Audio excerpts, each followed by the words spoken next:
Good morning, students. In your previous class, you have learnt about political condition of Mesopotamian civilization. In this period, we will study the greatest ruler of this dynasty, Hammurabi. Hammurabi, the greatest ruler of the Mesopotamian civilization. ಅಂದರೆ ಹಮ್ಮುರಾಬಿ ಈ ಒಂದು ಮೆಸೊಪೊಟೋಮಿಯ ನಾಗರಿಕತೆ ಕಾಲದ ಅತ್ಯಂತ ಪ್ರಮುಖನಾದ ದೊರೆ ಹಮ್ಮುರಾಬಿ ಎನ್ನುವವನ ಬಗ್ಗೆ ಈ ಕ್ಲಾಸಲ್ಲಿ ನಾವು ಹಮ್ಮುರಾಬಿಯ ಬಗ್ಗೆ ತಿಳ್ಕೊಳ್ಳುವ. Hammurabi, very important question student, note this point, very important question for 5 marks or 10 marks. Hammurabi, who is Hammurabi? Hammurabi was a Babylonian king who conquered Sumer and ruled between 2123 to 2081 BCE. He was one of the greatest ruler of Mesopotamian civilization. He was a great conqueror and an able administrator. He conquered the whole of Mesopotamia. He was an enlightened despot. He united Sumer and Akkad and divided the province into districts. He personally supervised the administration. He built palaces, temples, and fortified Babylon. Central and provincial administration was carried out smoothly according to the orders of the emperor. ಹಮ್ಮುರಾಬಿ ಈ Babylon ವಂಶಸ್ಥನಾದಂತಹ ಹಮ್ಮುರಾಬಿ ಈ ಕಾಲದ ಒಂದು ಅತ್ಯಂತ ಪ್ರಸಿದ್ಧನಾದಂತಹ ದೊರೆಯಾಗಿರ್ತಾನೆ.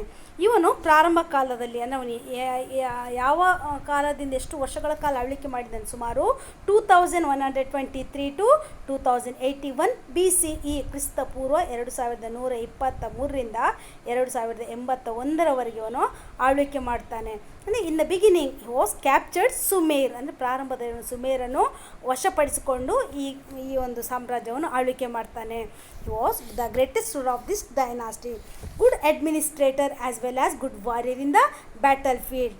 And he was conquered all of Mesopotamia, ಅಂದರೆ ಇಡೀ ಮೆಸೊಪೊಟೋಮಿಯಾವನ್ನು ಸಂಪೂರ್ಣವಾಗಿ ಇವನು ಆಕ್ರಮಿಸಿಕೊಂಡಿದ್ದನು. ಇವನೊಬ್ಬ ಅತ್ಯಂತ ಜ್ಞಾನ ಸಂಪನ್ನ, ಅಂದರೆ ಸರ್ವಾಧಿಕಾರಿ, ಡೆಸ್ಪಾಟ್ ರೂಲರ್, ಅಂದರೆ ಇವನೊಬ್ಬ ಅತ್ಯಂತ ಜ್ಞಾನ ಸಂಪನ್ನ. ಎನ್ಲೈಟನ್ ಡೆಸ್ಪಾಟ್ ಅಂದರೆ ಒಬ್ಬ ಜ್ಞಾನ ಸಂಪನ್ನ ಸರ್ವಾಧಿಕಾರಿಯಾಗಿದ್ದನು. ಈ ಪರ್ಸನಲಿ ಸೂಪರ್ವೈಸ್ಡ್ ದ ಅಡ್ಮಿನಿಸ್ಟ್ರೇಷನ್, ಅಂದರೆ ಅವನು ಸ್ವತಃ ಇಡೀ ಆಡಳಿತವನ್ನು ಖುದ್ದಾಗಿ ಕೇವಲ ಅಧಿಕಾರಿಗಳ ಜವಾಬ್ದಾರಿಗೆ ಬಿಟ್ಟು ಅಥವಾ ಇನ್ನೊಬ್ಬರ ಕೈಗೆ ಕೊಟ್ಟು ತಾನು ರಾಜ ಎಂಬ ಅಹಂಕಾರದಿಂದ ಮೆರೆದಂತಹ ರಾಜನಲ್ಲ. ಇವನು ಖುದ್ದಾಗಿ ಏನು ಮಾಡ್ತಿದ್ನು, ಈ was personally supervised the administration, ಅಂದರೆ ಆಡಳಿತವನ್ನು ಖುದ್ದಾಗಿ ಏನು ಮಾಡ್ತಿದ್ದು ಸ್ವತಃ ತಾನೇ ಮೇಲ್ವಿಚಾರಣೆಯನ್ನು ನೋಡಿಕೊಳ್ತಾ ಇದ್ದನು. ಇವನು Babylon, he built many of the palaces, forts and temples. ಬ್ಯಾಬಿಲೋನಿಯಾದಲ್ಲಿ ತನ್ನ ಆಳ್ವಿಕೆ during this period he built many of the palaces, many of the fort and temples, ಹಲವಾರು ದೇವಾಲಯಗಳು, ಕೋಟೆಗಳು ಮತ್ತು ಅರಮನೆಗಳನ್ನು ಕಟ್ತಾನೆ. And central and provincial administration was carried out smoothly according to the orders of the emperor, ಅಂದರೆ ಕೇಂದ್ರ ಮತ್ತು ಪ್ರಾಂತೀಯ ಆಡಳಿತ ರಾಜನ ಆದೇಶ, ಅಂದರೆ ರಾಜನು ಏನು ಆಜ್ಞೆ ಕೊಡ್ತಾನೆ ಅದರಂತೆ ಕೇಂದ್ರ ಆಡಳಿತ ಆಗಿರ್ಬೋದು, ಪ್ರಾಂತೀಯ ಆಡಳಿತ ಇರ್ಬೋದು, ಅದನ್ನು ಮೀರಿ ಹೋಗುವ ಹಾಗಿರಲಿಲ್ಲ. ಯಾವುದೇ ಅಧಿಕಾರಿಗಳು ರಾಜನ ಆಜ್ಞೆಯನ್ನು ಮೀರುವ ಹಾಗಿರಲಿಲ್ಲ. ಹಾಗಾಗಿ ಯಾಕಂದರೆ ಹಮ್ಮುರಾಬಿ ಇವನೊಬ್ಬ ಈ ವಂಶದ ಪ್ರಸಿದ್ಧ ದೊರೆ ಎನ್ನುವುದಕ್ಕಿಂತಲೂ ಕಾನೂನು ರೀತಿ, ಅಂದರೆ ಅವನು ರಚಿಸಿದಂತಹ ಕಾನೂನು, he was known as the maker of law, ಅಂದರೆ ಅವನೊಬ್ಬ ಕಾನೂನು ರಚನಕಾರ ಕೂಡ ಎಂಬುದಾಗಿ ಕರೆಸಲ್ಪಟ್ಟಿದ್ದಾನೆ. ಯಾಕಂದರೆ ಅವನ ಆಳ್ವಿಕೆ ಕಾಲದಲ್ಲಿ ಅತ್ಯುತ್ತಮವಾದಂತಹ ಕಾನೂನನ್ನು ಕೂಡ ರಚನೆ ಮಾಡಿದ್ದಾನೆ. ಇವನ ಕಾನೂನು ಅಂದರೆ ಇವನು ರಚಿಸಿದಂತಹ ಕಾನೂನು ಸಪ್ರೇಟಾಗೆಂದು ಪ್ರಸಿದ್ಧಿ, ಅಂದರೆ ಸ್ಪೆಷಲಿ ಪ್ರಸಿದ್ಧಿಯನ್ನು ಪಡೆದದ್ದಾಗಿರ್ತದೆ.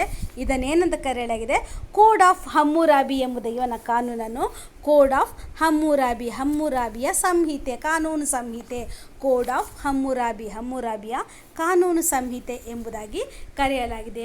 ವಾಟ್ ಈಸ್ ಕೋಡ್ ಆಫ್ ಹಮ್ಮುರಾಬಿಯ ಕಾನೂನು ಸಂಹಿತೆ ಎಂದರೇನು ಅಂತ ಹೇಳಿದರೆ, Hammurabi became the immortal in the history of mankind by his code of law, ಅಂದರೆ ಅವನು ಕಾನೂನು ದೃಷ್ಟಿಯಿಂದ ಹಮ್ಮುರಾಬಿ ಒಬ್ಬ ಅತ್ಯಂತ ಪ್ರಸಿದ್ಧನಾದ ದೊರೆ ಎಂಬುದಾಗಿ ಕರೆಸಲ್ಪಟ್ಟಿದ್ದಾನೆ. ಅಂದರೆ ಹೇಗೆ ಕಾನೂನನ್ನು ಮಾಡ್ತಾನೆ, ಕೇವಲ ತನಗೆ ತೋಚಿದ ರೀತಿಯಲ್ಲಿ ಕಾನೂನು ಮಾಡಿದವನಲ್ಲ, ಅವನು ಹೇಗೆ ಮಾಡ್ತಾನೆ ಅಂತ ಹೇಳಿದರೆ, he collect all existing laws, classified them, improved them, added new ones and codified them into one body of laws. The code included 282 laws. Very important, note this point students. His code included 282 laws. ಅಂದರೆ ಅವನ ಕಾನೂನು ಸಂಹಿತೆ ಸುಮಾರು 282 ಕಾನೂನುಗಳನ್ನು ಒಳಗೊಂಡಂತಹ ಒಂದು ಕಾನೂನು ಸಂಹಿತೆ.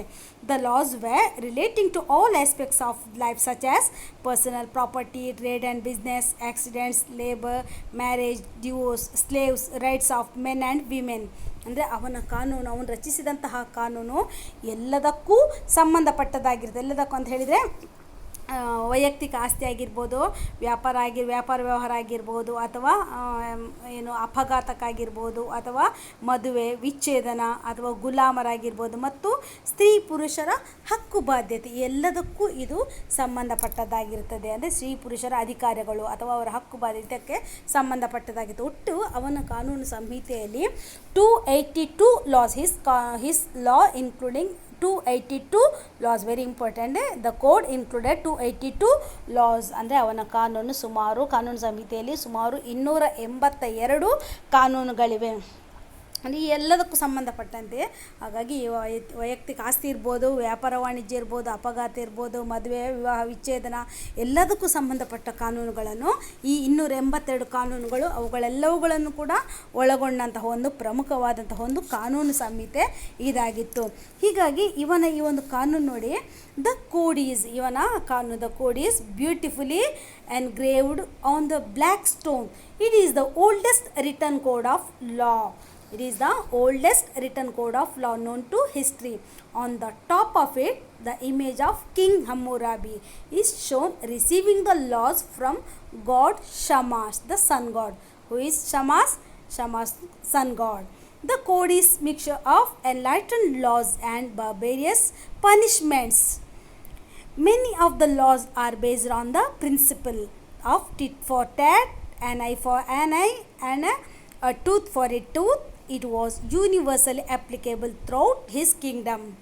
ನೋಡಿ, ದ ಕೋಡ್ ಇವನ ಈ ಒಂದು ಹಮ್ಮುರಾಬಿಯ ಕೋಡ್ ಅಂದರೆ ಕಾನೂನು ಸಂಹಿತೆ ಏನಿದೆಯೋ ಇವುಗಳನ್ನು ಯಾವುದರಲ್ಲಿ ರಚಿಸಲಾಗಿದೆ ಅಥವಾ ಯಾವುಗಳಲ್ಲಿ ಬರೆಯಲಾಗಿದೆ ಎಂಬುದರ ಬಗ್ಗೆ ತಿಳ್ಕೊಳ್ಳುವ. The code is beautifully engraved on the black stone. ಅಂದರೆ ಇದನ್ನು ಹಮ್ಮುರಾಬಿಯ ಶಾಸನ ಒಂದು ಕಪ್ಪು ಶಿಲೆಯ ಮೇಲೆ ಅಂದವಾಗಿ ಕೆತ್ತಲಾಗಿದೆ. ಅಂದರೆ ಇದು ನಿಜವಾಗ್ಲೂ ಕೂಡ it is the oldest written code of law known to history. ಇತಿಹಾಸಕ್ಕೆ ತಿಳಿದಿರುವ ಅತ್ಯಂತ ಪ್ರಾಚೀನ ಲಿಖಿತ ಕಾನೂನು ಎಂಬುದಾಗಿ ಇದನ್ನು ಪರಿಗಣಿಸಲಾಗಿದೆ. On the top of it the image of king Hammurabi is shown receiving the laws from god Shamash the sun god. ಅಂದರೆ ಇದರ ತುದಿಯಲ್ಲಿ ಈ ಒಂದು ಕಾನೂನು ಸಂಹಿತೆ ಬರೆದ ಈ ಕಲ್ಲಿನ ತುದಿಯಲ್ಲಿ ಸಾಮ್ರಾಟ್ ಹಮ್ಮುರಾಬಿಯು ಸೂರ್ಯ ದೇವತೆಯಾದ ಶಮಾಸನಿಂದ ಕಾನೂನುಗಳನ್ನು ಪಡೆಯುತ್ತಿರುವಂಥ ಚಿತ್ರ ಕೆತ್ತಲಾಗಿದೆ. ಅಂದರೆ ಆಗಿನ ಕಾಲದವರ ಆರಾಧನಾ ದೇವರು ಸೂರ್ಯ ದೇವರು, ಸನ್ ಗಾಡ್. ಶಮಾಸ್ ಅಂದರೆ ಸನ್ ಗಾಡ್. ಹಾಗೆ ಈ ಕಾನೂನಿ ಸಂಗ್ರಹ, ಈ ಒಂದು ಕಾನೂನಿನ ಒಂದು ಕಲೆಕ್ಟ್ ಏನಾಗಿದೆ ಅಥವಾ ಈ ಒಂದು ಕಾನೂನಿನ ಸಂಗ್ರಹಣೆ, the code is mixture of enlighten laws and barbarous punishments. ಅಂದರೆ ಈ ಕಾನೂನಿನ ಸಂಗ್ರಹವು ಪ್ರಬುದ್ಧ ಮತ್ತು ಸುಧಾರಿತ ಕಾನೂನು ಮತ್ತು ಅಮಾನವೀಯ ಶಿಕ್ಷೆಗಳ ಮಿಶ್ರಣವಾಗಿದೆ. ಅಂದರೆ ತಪ್ಪಿತಸ್ಥರಿಗೆ ಕಠಿಣವಾದ ಶಿಕ್ಷೆಯಲ್ಲಿ ವಿಧಿಸಲಾಗ್ತಾ ಇತ್ತು. ಅದು ಹೇಗೆ, ಯಾವ ರೀತಿ ನೋಡಿ ಕಾನೂನು ಹೇಗೆ ಅಂತ ಹೇಳಿದ್ರೆ, ಅದರಲ್ಲಿನ ಕಾನೂನು ಹೇಗೆ ಅವನು ಮಾಡಿದ ಕಾನೂನು ಹೇಗೆ ಅಂತ ಹೇಳಿದ್ರೆ, many of the laws based on the principles like tit for tat, ಸೇಡಿಗೆ ಸೇಡು, tit for tat, an eye for an eye, ಮುಯ್ಯಿಗೆ ಮುಯ್ಯಿ, ಕಣ್ಣಿಗೆ ಕಣ್ಣು, a tooth for a tooth, ಕಣ್ಣಿಗೆ ಕಣ್ಣು, ಹಲ್ಲಿಗೆ ಹಲ್ಲು ಎಂಬಂತ. ಅಂದರೆ ನಾವೊಂದು ಮಾತಿನ ಹೇಳ್ತೇವೆ ಮುಯ್ಯಿಗೆ ಮುಯ್ಯಿ, ಸೇಡಿಗೆ ಸೇಡು ಎನ್ನುವಂಥ ಮಾತು ಹೇಳ್ತೀವಲ್ಲ, ಹಾಗೆ ಅಂದರೆ ಇವನ ಕಾನೂನು ಆ ರೀತಿಯ ಸೇಡಿಗೆ ಸೇಡಿನಿಂದಲೇ ಪರಿಹಾರ, ಹಾಗೆ ಕಣ್ಣಿಗೆ ಕಣ್ಣು, ಹಲ್ಲಿಗೆ ಹಲ್ಲು ಎಂಬಂತಹ ಕಾನೂನನ್ನು ಒಳಗೊಂಡಿತ್ತು. ಹೀಗಾಗಿ ಇವನ ಕಾನೂನು ನೋಡಿ, it was universally applicable throughout his Kingdom. ಇಡೀ ಅವನ ಸಾಮ್ರಾಜ್ಯದಾದ್ಯಂತ ಈ ಕಾನೂನು ಎಲ್ಲ ಕಡೆಗಳಲ್ಲೂ ಕೂಡ ಇದು ಜಾರಿಯಲ್ಲಿದ್ದವು. ಹೀಗೆ it was based on principle of complete responsibility of the state to give justice. ಅಂದರೆ ಸಂಪೂರ್ಣ ನ್ಯಾಯ ಒದಗಿಸುವುದು ಈ ಕಾನೂನಿನ ಸಂಪೂರ್ಣ ಜವಾಬ್ದಾರಿಯಾಗಿತ್ತು. ಅಂದರೆ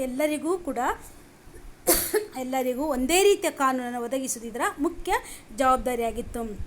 ಅಂದರೆ ಇವನು ಹೇಳುವ ಪ್ರಕಾರ, according to the Hammurabi, individuals could not avenge but state could avenge the wait liked.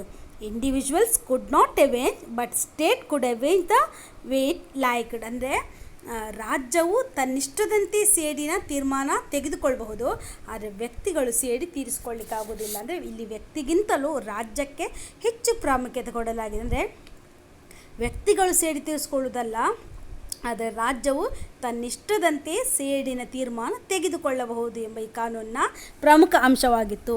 ಹೀಗೆ ಈ ಕಾನೂನು, ಈ ಒಂದು ಹಮ್ಮುರಾಬಿಯ ಈ ಒಂದು ಕಾನೂನು ಏನಿದೆಯೋ, it was in this law, ಅಂದರೆ ಈ ಒಂದು ಅಪರಾಧ ಮಾಡದಂತೆ ಇದರ ಮುಖ್ಯ ಉದ್ದೇಶ ಏನಂತೆ, punishment is rigorous, very harsh punishment, ಅಂದರೆ ಶಿಕ್ಷೆ ಅತ್ಯಂತ ಕಠಿಣವಾದ ಶಿಕ್ಷೆಯನ್ನು ವಿಧಿಸಲಾಗ್ತಾಯಿತ್ತು. ನೋಡಿ, the code aimed at the deterring the people from committing crimes.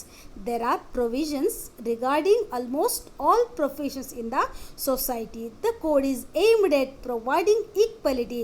Women are given the rights to own the property and inherit ancestor property. ಅಂದರೆ ಇದರ ಮುಖ್ಯ ಉದ್ದೇಶ ಅಂತ ಹೇಳಿದರೆ, ಈ ಕಾನೂನುಗಳು ಸಮಾನತೆಯನ್ನು ಸಾಧಿಸುವಂಥದ್ದು. ಅಂದರೆ ಇವನ ಕಾನೂನುಗಳು ಎಲ್ಲರಿಗೂ is the equality, law before equality, ಕಾನೂನಿನ ಮುಂದೆ ಎಲ್ಲರೂ ಸಮಾನರು, ಮತ್ತು ಮಹಿಳೆಯರಿಗೆ ಪಿತ್ರಾರ್ಜಿತ ಆಸ್ತಿಯಲ್ಲಿ ಪಾಲು ಮತ್ತು ಸ್ವಂತ ಆಸ್ತಿಯನ್ನು ಹೊಂದುವ ಅಧಿಕಾರವನ್ನು ಕೂಡ ಇದು ನೀಡಲಾಗಿತ್ತು. ಆ್ಯಂಡ್ ಅಷ್ಟು ಮಾತ್ರವಲ್ಲದೆ, slaves could also buy property and become free if they fulfilled required conditions. ಅಂದರೆ ಗುಲಾಮರುಗಳು ಕೂಡ ಏನು ಮಾಡಬಹುದು, slaves could also buy property and become free if they fulfilled required conditions. ಅಂದರೆ ಈ ಒಂದು ಗುಲಾಮರು ಕೂಡ ಏನು ಮಾಡ್ಬೋದು, ಇದನ್ನು ಗುಲಾಮರು ಕೂಡ ಆಸ್ತಿ ಸಂಪಾದಿಸುವ ಅಧಿಕಾರವನ್ನು ಹೊಂದಬಹುದು ಎಂಬುದನ್ನು, ಗುಲಾಮಗಿರಿಯಿಂದ ಸ್ವತಂತ್ರರಾಗುವ ಅವಕಾಶಗಳನ್ನು ಕೂಡ ಗುಲಾಮರು ಸ್ವಂತ ಆಸ್ತಿಯನ್ನು ಹೊಂದಬಹುದು ಮತ್ತು ಅವರು ಗುಲಾಮಗಿರಿಯಿಂದ ಸ್ವಂತ ಆಸ್ತಿಯನ್ನು ಕೂಡ ಪಡೆಯಬಹುದು ಎಂಬಂತಹ ಒಂದು ಕಾನೂನು ಈ ಒಂದು ಹಮ್ಮುರಾಬಿಯ ಕಾನೂನಿನ ಪ್ರಮುಖ ಅಂಶವಾಗಿತ್ತು. ಆ್ಯಂಡ್ ಪನಿಷ್ಮೆಂಟ್ ವೇರ್ ಹಾರ್ಶ್, ಈಗಾಗಲೇ ನಿಮ್ಗೆ ಹೇಳಿದೆ, ಹಾರ್ಶ್ ಪನಿಷ್ಮೆಂಟ್ ಅಂದರೆ ಕಠಿಣ ಶಿಕ್ಷೆ ಇತ್ತು. ಅಪರಾಧ ಮಾಡಿದವರು ಕಠಿಣ ಶಿಕ್ಷೆಯನ್ನು ಪಡೆಯಲೇಬೇಕಂತ ಕಠಿಣ ಶಿಕ್ಷೆ ವಿಧಿಸಲಾಗ್ತದೆ. Punishment were rigorous or punishment were harsh for the people who were well placed and prosperous. Efforts were made to avoid discriminations between rich and poor. ಅಂದರೆ ಶ್ರೀಮಂತರು ಮತ್ತು ಬಡವರ ನಡುವಿನ ಭೇದ ಭಾವವನ್ನು ಕಡಿಮೆ ಮಾಡುವ ಪ್ರಯತ್ನಗಳು ಕೂಡ ಈ ಕಾನೂನಿನಂಥದ್ದು. Efforts were made to avoid discriminations between rich and poor. The business documents were to be witnessed by somebody. ಅಂದರೆ ಈ ಒಂದು ವಾಣಿಜ್ಯ ವ್ಯವಹಾರಗಳಿಗೆ ಸಂಬಂಧಪಟ್ಟಂತೆ ವಾಣಿಜ್ಯ ವ್ಯವಹಾರಗಳ ಸಾಕ್ಷಿಯೊಬ್ಬರ ಸಹಿ ಖಂಡಿತವಾಗಲೂ ಅವಶ್ಯಕವಾಗಿದೆ. ಅಂದರೆ ಇವನ ಕಾನೂನು ಆ ರೀತಿಯಾದಾಗಿದೆ. ಈಗ ಪರ್ಸನಲ್ ಪ್ರಾಪರ್ಟಿ, ಹೀಗೆ ಈ ವಿಷಯಕ್ಕೆ ಬರುವಾಗ ಅಥವಾ ವ್ಯಾಪಾರ ವಾಣಿಜ್ಯಕ್ಕೆ ಬರುವಾಗ, ವ್ಯಾಪಾರ ವಾಣಿಜ್ಯಗಳಲ್ಲಿ ಒಬ್ಬ ವ್ಯಕ್ತಿಯ ಸಾಕ್ಷಿ ಅನಿವಾರ್ಯವಾಗಿತ್ತು. For example, in case if a doctor failed in his duty, he had to pay compensation to the patient. ಅಂದರೆ ಒಂದು ವೇಳೆ ಒಬ್ಬ ವೈದ್ಯ ತನ್ನ ಕರ್ತವ್ಯದಲ್ಲಿ ಅವನಂದರೆ ರೋಗಿಯನ್ನು ಗುಣಪಡಿಸುವಲ್ಲಿ ಅಥವಾ ತನ್ನ ಕರ್ತವ್ಯ ಅಂದರೆ ರೋಗಿಯನ್ನು ಗುಣಪಡಿಸುವಲ್ಲಿ ಅವನು ವಿಫಲನಾದರೆ ಅವನೇನು ಮಾಡಬೇಕಾಗಿದೆ, ಅವನಿಗೆ ಪನಿಷ್ಮೆಂಟ್ ಏನು ಗೊತ್ತಾ, ರೋಗಿಗೆ ಅವನು ಪರಿಹಾರವನ್ನು ಕೊಡಲೇಬೇಕಾಗಿತ್ತು. ಅಂದರೆ if a doctor failed in his duty, had to pay compensation to the patient. Code of Hammurabi influenced other kings elsewhere in the world to pass similar laws. ಅಂದರೆ ಈ ಹಮ್ಮುರಾಬಿಯ ಕಾನೂನು ಏನಿದೆಯೋ, ಶಾಸನವು ಇಂತಹುದೇ ಕಾನೂನುಗಳನ್ನು ಜಾರಿಗೊಳಿಸುವಲ್ಲಿ ಜಗತ್ತಿನ ಇತರ ರಾಜರ ಮೇಲೆ ತುಂಬಾ ಪ್ರಭಾವ ಬೀರಿತು. ಹಾಗಾಗಿ ಹಮ್ಮುರಾಬಿಯ ಕಾನೂನು ನಿಜವಾಗ್ಲೂ ಕೂಡ the greatest achievement in the ancient ಅಂದರೆ ಪ್ರಾಚೀನ ಕಾಲದ ಅಥವಾ ಆ ಕಾಲದಲ್ಲಿ, ಅಂದರೆ ಈ ಒಂದು ಮೆಸೊಪೊಟೇಮಿಯನ್ ನಾಗರಿಕತೆ ಕಾಲದಲ್ಲಿ ಹಮ್ಮುರಾಬಿಯ code, the significance of the code lies in the fact it covered all aspects of human life. It was an everlasting and a monumental legal achievement of Hammurabi which has made him immortal. ಅಂದರೆ ಇವನ ಒಂದು ಸಾಧನೆ, ಈ ಹಮ್ಮುರಾಬಿಯ ಕಾನೂನಿನ ಸಾಧನೆ ಏನಿದೆಯೋ ಅದು ಹಮ್ಮುರಾಬಿಯನ್ನು ಇತಿಹಾಸದಲ್ಲಿ ಅಮರನ್ನಾಗಿಸಿದೆ. ಅಂದರೆ ಇತಿಹಾಸದಲ್ಲಿ ಹಮ್ಮುರಾಬಿಯ ಒಂದು ಹೆಸರು ಚಿರಸ್ಮರಣೀಯವಾಗಿ ಉಳಿದಿದೆ. ಹೀಗಾಗಿ ಹಮ್ಮುರಾಬಿಯ ಈ ಒಂದು ಕಾನೂನು ವ್ಯವಸ್ಥೆ ಏನಿದೆಯೋ ಅದು ನಿಜವಾಗ್ಲೂ ಕೂಡ ಇತಿಹಾಸದ ಪುಟದಲ್ಲಿ ಒಂದು ಲ್ಯಾಂಡ್ ಮಾರ್ಕ್ ಆರ್ ಅಂದರೆ ಖಂಡಿತವಾಗ್ಲೂ ಒಂದು ಏನು praiseworthy or noteworthy. It was an noteworthy. ನಿಜವಾಗ್ಲೂ ಕೂಡ ಇದೊಂದು ಏನು ಶ್ಲಾಘನಾರ್ಹ ಎಂಬುದಾಗಿ ಹೇಳಬಹುದು.